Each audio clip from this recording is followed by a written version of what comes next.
there! Hello nurses and hello world, this is Nurse Niezl and welcome back to my channel.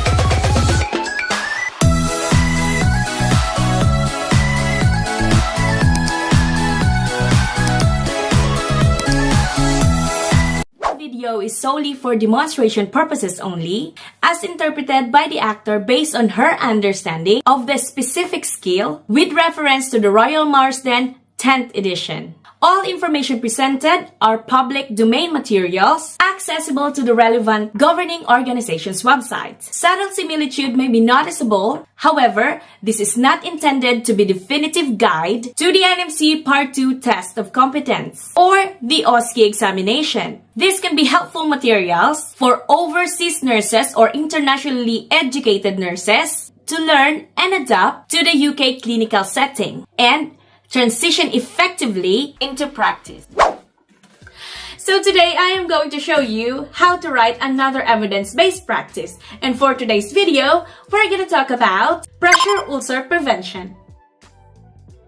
Before we get into it, please give this video a like and subscribe to my channel. Also, if you want to get notified just in case I post more Osce videos, then hit the notification bell. Can I just ask everybody to please click the join button if you wanted to become a member? So your question, if you got a question for me, it will be pop up to the top and I'll be able to answer your question as soon as I can. Also, as part of your membership perks, you're gonna be able to see the videos before anybody else, okay? Please click the join button and become part of the team.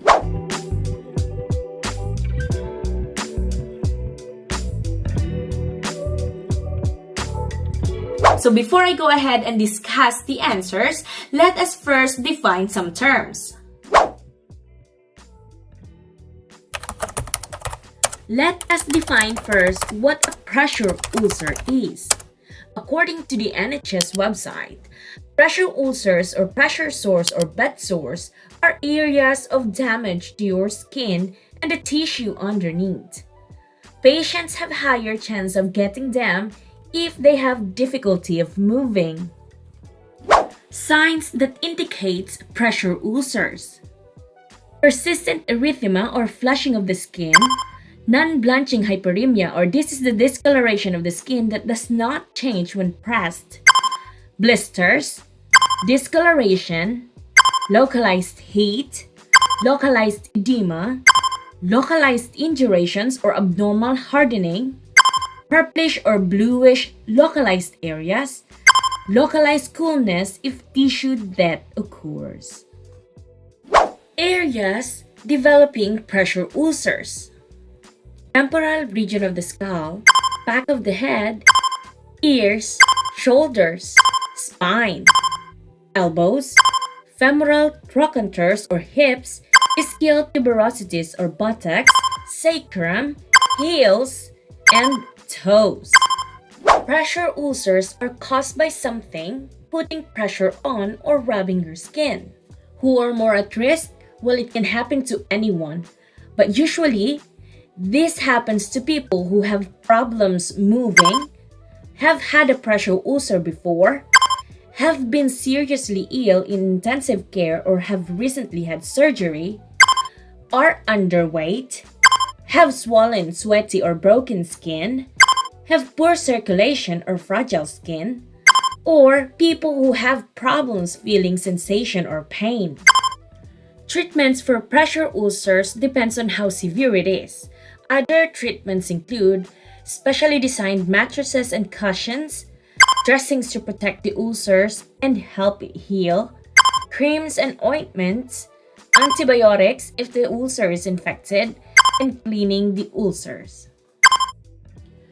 The best treatment would be changing position and moving regularly is important to help relieve pressure on the ulcers and help stop new ones forming.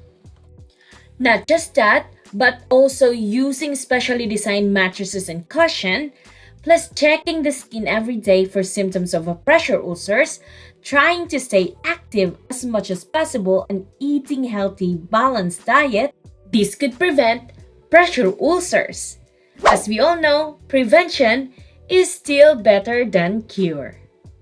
Right, you're back. Okay, so evidence-based practice is a silent station or a writing station in which you have to write within 10 minutes in silence.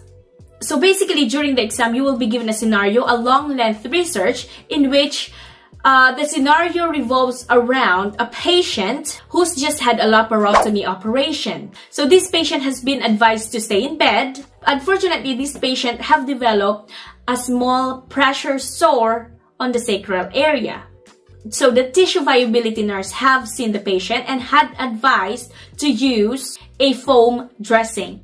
And your patient is worried that this foam dressing will worsen the pressure sore. So what will you do as a nurse? Again, nurses, you have to summarize the findings of the article summary, draw a conclusion, and then make recommendation. Okay, let me just introduce you first to the marking criteria from the NNC. So this is the marking criteria. There's just a lot of them. And I know when you get to your Osce exam, you will have to make sure that you know the marking criteria from your API, all the 21 skills, plus the evidence-based practice and the professional values. So that's a lot. So that's why you're here watching my video, because you know I am going to help you how to highlight them keywords, okay? So these keywords will help you remember the correct answer when you go to the exam and write your evidence-based practice regarding pressure ulcer prevention. Now, nurses, with this many evidence-based practice and with these professional values, I think it's just about right that we highlight the keywords now. So let me flash again the scenario. Goes like this. And the marking criteria looks like this. And we're gonna break this marking criteria down into a more memorable keywords for us to use in the Osce exam. Let's start with this one. Yes, highlight these keywords. Reduce 10% of pressure ulcer. How about the next?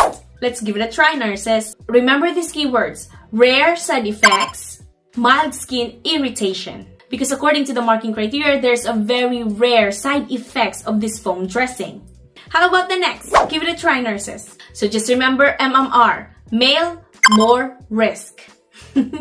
Yes, according to the research, male are more prone to develop pressure ulcer. They're more risk of developing pressure sore.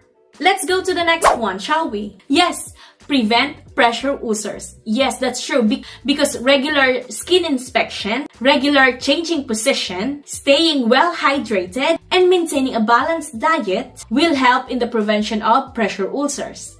How about this one? Of course, the words foam dressing. Just highlight them words and that's it. It will remind you to write the statement of this will prevent pressure ulcers and that this will be discussed further with a tissue viability nurse. So again, these words that we've just highlighted will help you remember those things that you need to write when you write your evidence-based practice when it comes to pressure ulcer prevention. Alright, so I'm gonna give you 10 minutes. I need you to pause this video and write your answers. We've just learned it, so I know you can do it. Right, nurses? Because you will pass the Osce exam. Now, pause this video and come back later on.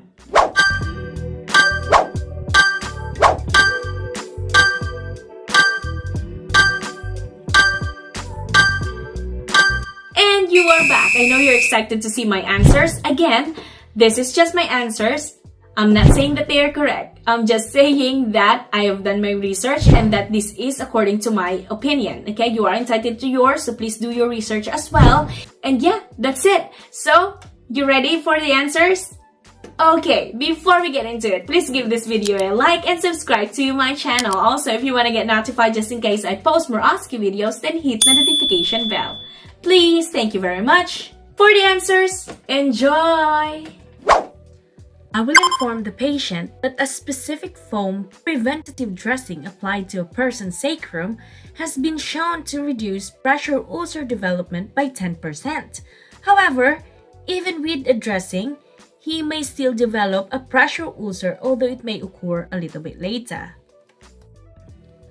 I will explain to the patient that foam dressing have a very rare side effect, which is mild skin irritation. I will advise the patient that being a male, he may be more at risk of developing pressure ulcers or pressure sores. I will inform the patient that regular skin inspections, changing position regularly, and staying well hydrated and maintaining a balanced diet will also help with the prevention of a pressure ulcer. I will tell the patient that there is a foam dressing that may aid in the prevention of a pressure ulcer, and this will be discussed further by the tissue viability team. And just like that, we are done for today. Thank you very much for supporting this channel and thank you so much for watching the video. I hope you learned something for today. This has been Nurse Niezl. See you on the next one. Bye! And now we are down to our shout out section. I would like to congratulate all the passers recently. We have got at May Thornton 7617. Congratulations for passing the exam. Likewise goes to at Nurse Stephanie 1224. Congratulations to you. At CJD, you've cleared your Osce yesterday. Congratulations. I'd like to also welcome to the team Angel Ancheta. Likewise goes to Santos Vargas, I guess.